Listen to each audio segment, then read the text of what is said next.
Hello YouTube, Robin Hood Bricks here, and today I'm going to focus on building the river in between Castle Rock and Major Oak Hill, which will run in this gap here.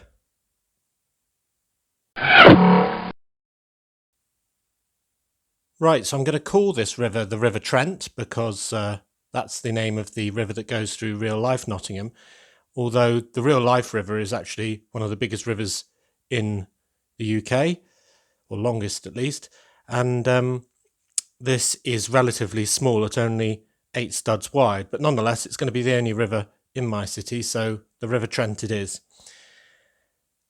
Now the method I'm going to use for this is actually building on 16 by 32 blue base plates and having them in between the two tables at a slightly recessed level, which will allow me to sort of have rocks and other features and have the bridges both on the road and the pavement actually go over a gap rather than just everything being completely flat like that.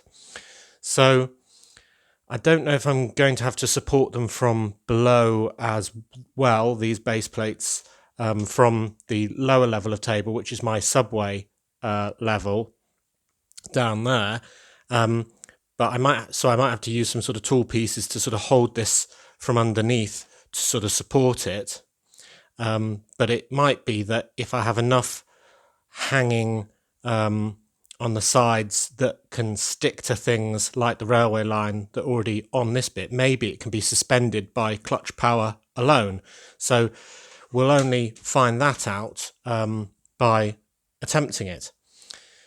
Now I'm going to build the actual river detail using a combination of bricks. I've got some blue modified curved bricks which I can use for a sort of flow from one level down to the other, because I want this river to start sort of about one brick height lower than the base plate layer here, and then get sort of progressively lower as it gets towards the front here where the monorail is. So I'm going to use some of those to suggest some fast flowing water. Then I've got not just these, this wouldn't be anywhere near enough, but loads and loads of different grade slope pieces, and then I've got cheese wedge pieces and all sorts of other things in order to represent all the rocky features that are going to be outlining this river tumbling down its little path.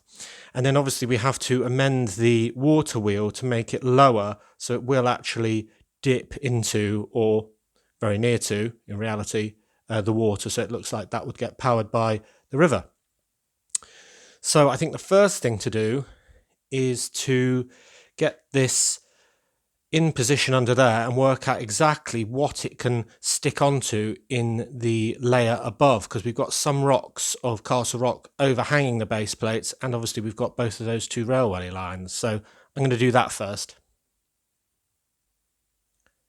Okay, so using my blue base plate, I've been holding it underneath the railway line, roughly where it's going to go, and marking out the key features from the layer above onto it, so I know where everything is. It's kind of a rough template to start with.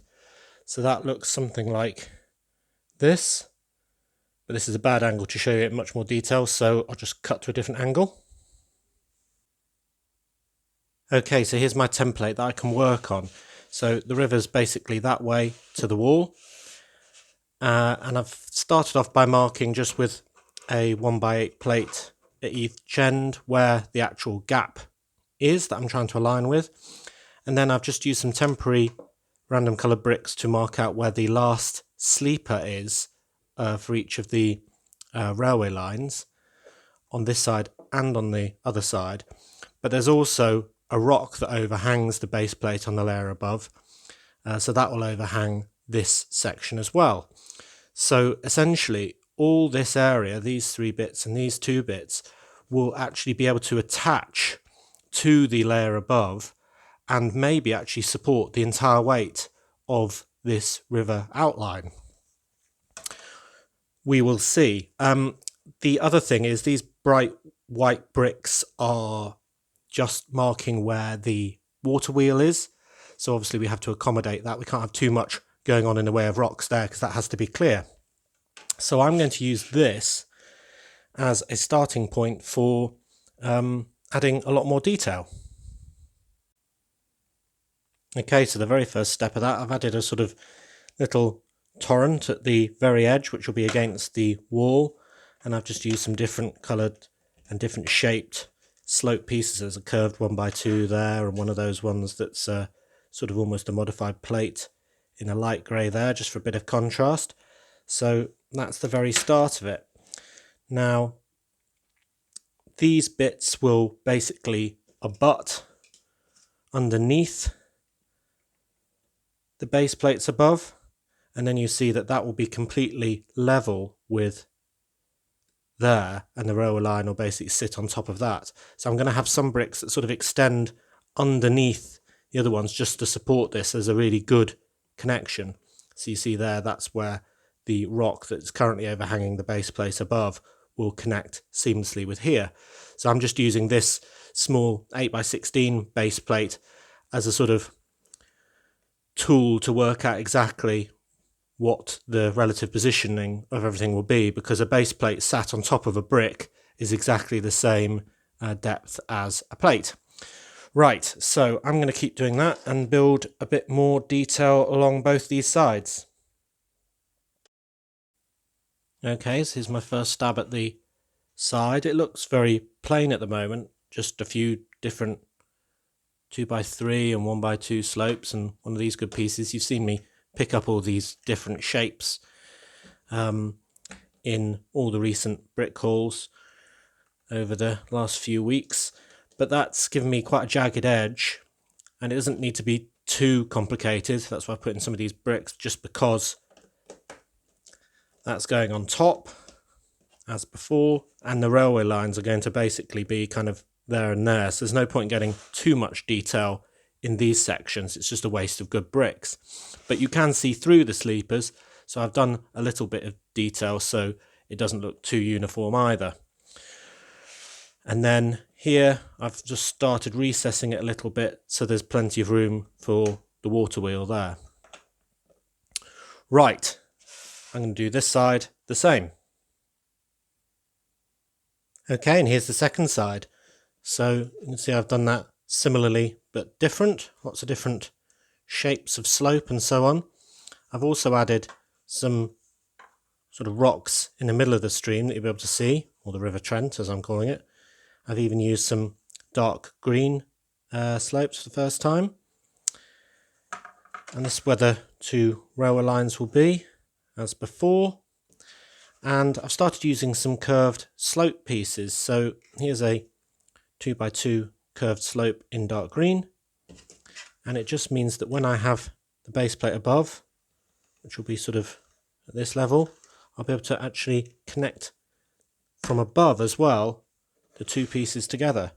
So although this will be a green base plate, it'll look very much the same as this, sort of almost seamlessly going into Major Oak Hill on this side and Castle Rock on this side. And then if I add a bit of spare railway onto here, you'll start to see how it's going to look when it's in position. It's very busy, but as you know, I like that sort of thing. So yeah, I think it's going to look pretty good. Let's try this one piece in position, and then we can move on to doing the other two pieces. Okay, apologies in advance, it's going to be quite hard to show.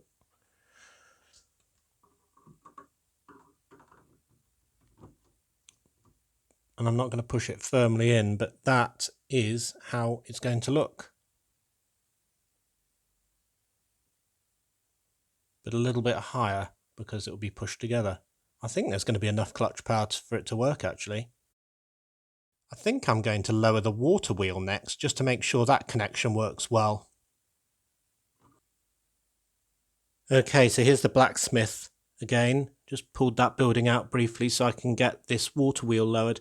Now the important thing is I really want the action feature to work still, because as you see the wheel going around makes the hammer go up and down onto the sword that's being made on the anvil. So that's really important. But if I lower it, the propeller is going to be on the underside of it. So I'm going to have to still have it being hit from the top by the propeller blade in order to push it down on this side and therefore up at this side. But I'm not entirely sure how I'm going to do that if the axle's coming through the wall at a lower position. The other option is to make the wheel a lot bigger, but I think, it looks pretty good as it is. I think making that look much, much wider could be A, difficult to do, and B, look really wonky, but we'll see it. So first of all, I'm definitely going to try putting this axle through at a lower point and seeing if I can still cause that same motion to occur. Right, so I've been playing with this for quite a while now, but as ever, the solution is quite simple in the end. So I've got the motion of the hammer still working, which is the most important thing, and I've got the wheel 2 whole bricks lower because it was at that level before, and now we're 2 lower than that. It can't go any lower than that because otherwise it will start hitting the plate at the bottom of this building. And I've been able to do that by moving the whole hammer mechanism 1 stud that way and 1 stud back in order to accommodate for the motion still. And I've had to lengthen this pole by adding this sort of ball pin into the back, so there's still room for it to hit. And the added benefit of that is that now I've probably got space to add a window like the other side, so we can actually see in from the side angle as well, which I think will be rather good. And there's the front, so you can still see that motion as before. So I think that's a success. Whether the wheel will be low enough in the water, I don't know, but it's as low as it's going to get, so that'll have to do. Okay, so now the wheel is lower, and you can see and hear the hammer going. The river will be flowing that way, so the wheel will be turning that way. So that's right. And if I bring this up underneath, then it's pretty close. I'd say it's about, 2 plates above the water surface, but it definitely looks close enough. And I'm going to add some sort of trans pieces to represent the sort of splashing that would go on near a water wheel, and hopefully that'll be good enough. Right, so next I think I need to build the second river edge base plate that will go kind of here and be slightly lower still. Right, so I've done the next section now. You can see there's a waterfall from this base plate to this base plate, and between them there's a 1 brick gap. So it's doing a lot of the work for me, so I don't have to use a whole load of blue plates. I've got lots of splashing because that's where the water wheel is, and a couple of splashes at the bottom of those rapids. Lots of different bricks, slopes and different shapes and colours and so on, and that can go in position underneath the water wheel. So that's where it's going to go. It'll look like that. And you can see, just for now at least, I've just got very blank walls here because the next thing to integrate this with is the bridge over the road. So I think I need to know what that's going to look like before I know how this can sort of marry up with it. But this bit I think looks really good. So for the road bridge, I've done a very simple construction. I want to keep the dark bluish grey colour of the road going, so I've just used 3 of these 8x16 tile pieces, just held together very simply with 6 of the 6x8 ramp pieces, just to make it slightly raised. So very, very simple indeed. I'm going to add some more detail to it in a minute, so I won't push that down yet. but that's the rough lay of the road, so you can see it's just going to be very smooth indeed. Then I'm going to use some of these pieces, these sort of wedge bricks, as sort of corner pieces of the bridge.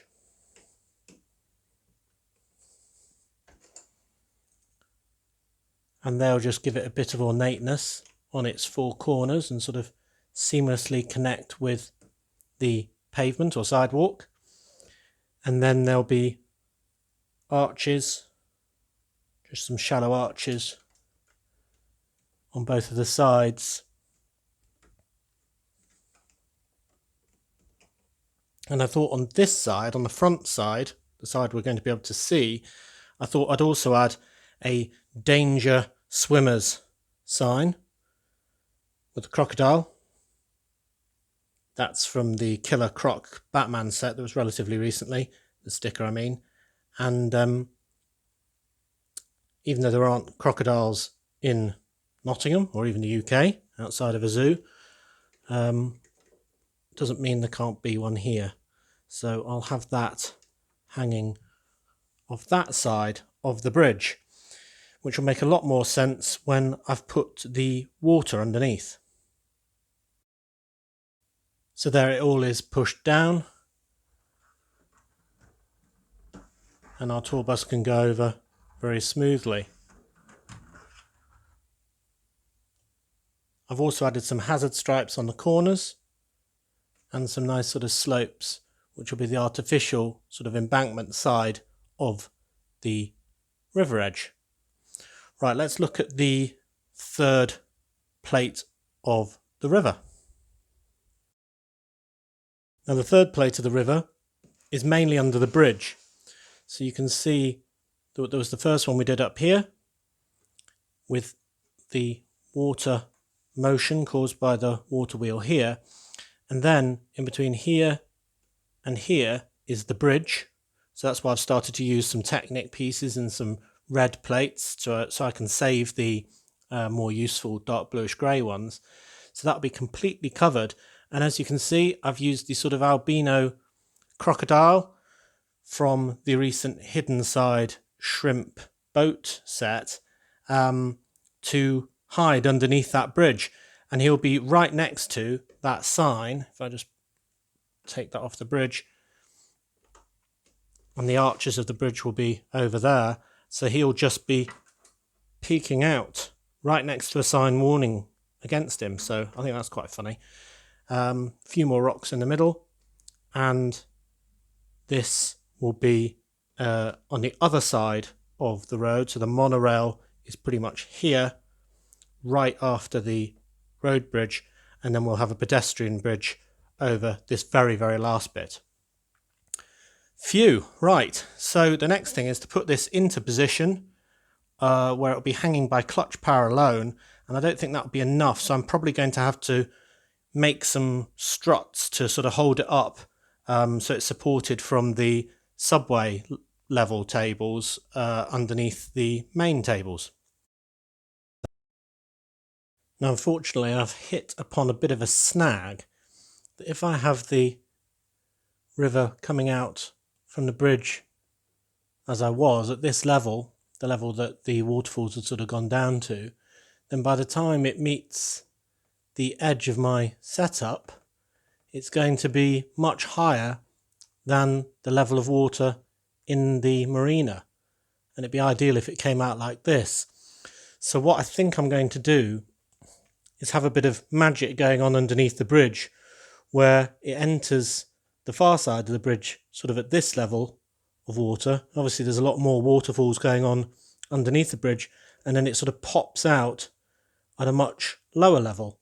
So it'd be more like that. And in doing so, just means I don't have to have a huge cascade of rapids that I don't really have space for. Now, because of that revelation on this near side of having to go a lot deeper, I haven't got enough time to finish this side today. So we'll just have to focus on the back side, but I've put it in position, as you can see. But I think we need to take a closer look to really appreciate what from this distance looks like a little bit of blue underneath some base plates. I mean, it's been really hard work to get it done to this level, actually, not just the reaching, but all the design issues that come with attaching things to the bottom and planning it in this way. But yeah, let's have a closer look. I'll also remove the tourist centre building over here when I do so with the water wheel on, just so you can see it more clearly. So here we are. The water wheel turns, makes the hammer move, but if I remove the mill,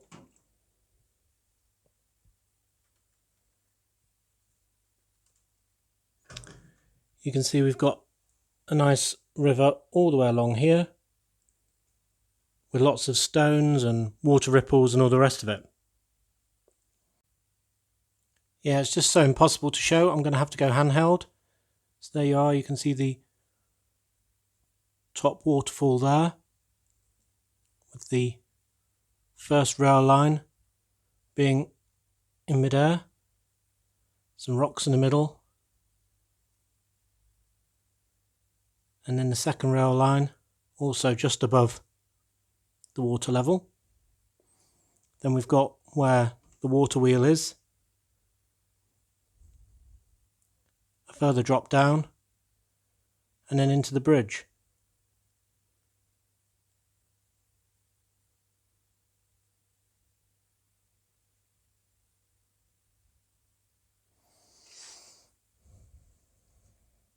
So if I put the mill back,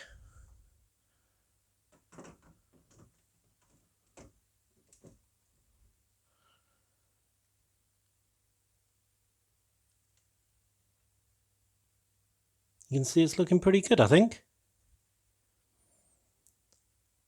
As I say, this has been a lot harder work than the fruits of my labour. I'll try not to get disheartened at the lack of progress, because I suppose it is quite significant progress, but nonetheless, it feels like it should have been more. And then when we get to this side, here we are, here's the road bridge. You'll have yet more with the crocodile peeking out there, and it's seamlessly linking up with the marina, thus filling the marina and the rest of Brick Bay. Okay.